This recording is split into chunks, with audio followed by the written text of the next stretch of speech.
Shalom, Brukim Habayim. Blessed are those who come. Welcome to this episode of Ask Aviel. My name is Aviel. It is my pleasure to share with you what I have discovered in my walk so that we can learn and grow together. Today, I will discuss the passage where Sarah mistreats Hagar, the slave woman. Genesis 16 verse 9. The angel of Adonai said to Hagar, "Return to your mistress and humble yourself under her hand." Why did the angel of Adonai send Hagar back to suffer oppression at Sarah's hands? The angel of Adonai knew that Hagar would not survive in the wilderness in her condition. She was pregnant with Ishmael. Hagar's return to bondage was a matter of survival. Similarly, Israel needed Egypt as a womb to incubate the nation until it was ready to be birthed as the firstborn of God. Hagar must continue to be a humble servant until the time was right for her to be free. Survival was more important than to die prematurely in the wilderness. Genesis 15 verses 13 to 14 say, "Know well that your offspring shall be strangers in a land not theirs, and they shall be enslaved and made to suffer for 400 years. But I will execute judgment on the nation they shall serve, and in the end they shall go free with great wealth." Like the Israelites in Egypt, Hagar was a slave and she was made to suffer. Her name, Hagar, can be read as Ha Ger, or the stranger. Hagar, an Egyptian slave, was a stranger in the land of Canaan. God saw the affliction of Hagar the same way he would see the affliction of Israel in Egypt. God spoke to Hagar in the wilderness the same way he would speak to Israel in their wanderings. God blessed Ishmael, the descendant of Hagar, and transformed him into a great nation. Similarly, God blessed Israel and transformed him into a great nation. In Genesis 21 verse 10, Sarah said to Abraham, "Cast out that slave woman and her son, for the son of that slave shall not share in the inheritance with my son Isaac." Sarah avoids saying Hagar's and Ishmael's names, perhaps to depersonalize them to Abraham and to lessen his attachment to them. God tells Abraham that even though the promised child was Isaac, as part of Abraham's seed, Ishmael too would become a great nation. Genesis 21 verse 13. "And as for the son of the slave woman, I will make a nation of him too, for he is your seed." Even though Abraham had already taken Hagar as a wife, God still considered her a slave and Ishmael the son of the slave.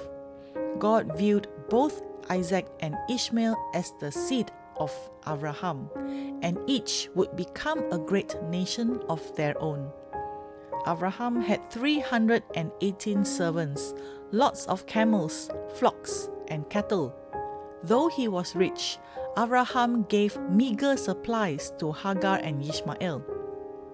Perhaps Abraham was hoping that they would not get too far and come back to him. For 13 years, Abraham had bonded with Ishmael. Ishmael was Abraham's son, and Abraham loved Ishmael too. Hagar and Ishmael wandered through the desert in thirst, and God provided them with water. In the same way, so the Israelites wandered through the desert in thirst too when they departed Egypt, and God provided them with water. What Israel went through in the wilderness mirrored Hagar's and Ishmael's experience. It shows that God's concern for Israel and God's care for non-Israel directly mirror one another. God's tender care and concern for Hagar and Ishmael indicates that God is concerned with and active in the lives of people and peoples beyond Israel. In the same way that God saw and heard Hagar's and Ishmael's afflictions, He also took note of Israel's afflictions. God blessed Ishmael with abundant offspring. He did the same too with Israel. God liberated Hagar from slavery, and He also did that for Israel. God was with Ishmael in the wilderness, and He was also with Israel. Ishmael went through a near-death experience in Genesis chapter 21, and he was saved by an angel at the last minute when God opened Hagar's eyes to the provision of a well of water, and Hagar went and filled the water skin and gave the boy a drink. This too parallels the binding of Isaac on Mount Moriah in Genesis chapter 22, when Abraham lifted up his eyes, and behold, there was a ram just caught in the thick bushes by its horns. So Abraham went and took the ram and offered it up as a burnt offering instead of his son Isaac. In the Akedat Yitzchak, or the binding of Isaac, God wanted Abraham to renounce ownership of his son to give up ownership of his own child. Even though Israel is God's elect, God's loving kindness and concern extend beyond Israel's borders. Children are not property, they are unique individuals. Children are not to be taken for granted. Each child is an individual. They are prayed for and sent by God to us as a gift from above. They are not just a natural outcome of a biological process. In the same way, each human being is created in the image of God. Each individual has a special significance. God cares for Israel, and God also cares for non-Israel. Whether we are Jew or Gentile, of the bloodline of Israel, or if we are grafted in, we come as we are to God. We are all uncut stones with our different cultures, backgrounds, and experiences. Whoever comes to the altar will be altered by the Messiah through His covenant. The covenant of Messiah is a contractual agreement established by the power of Messiah's hand.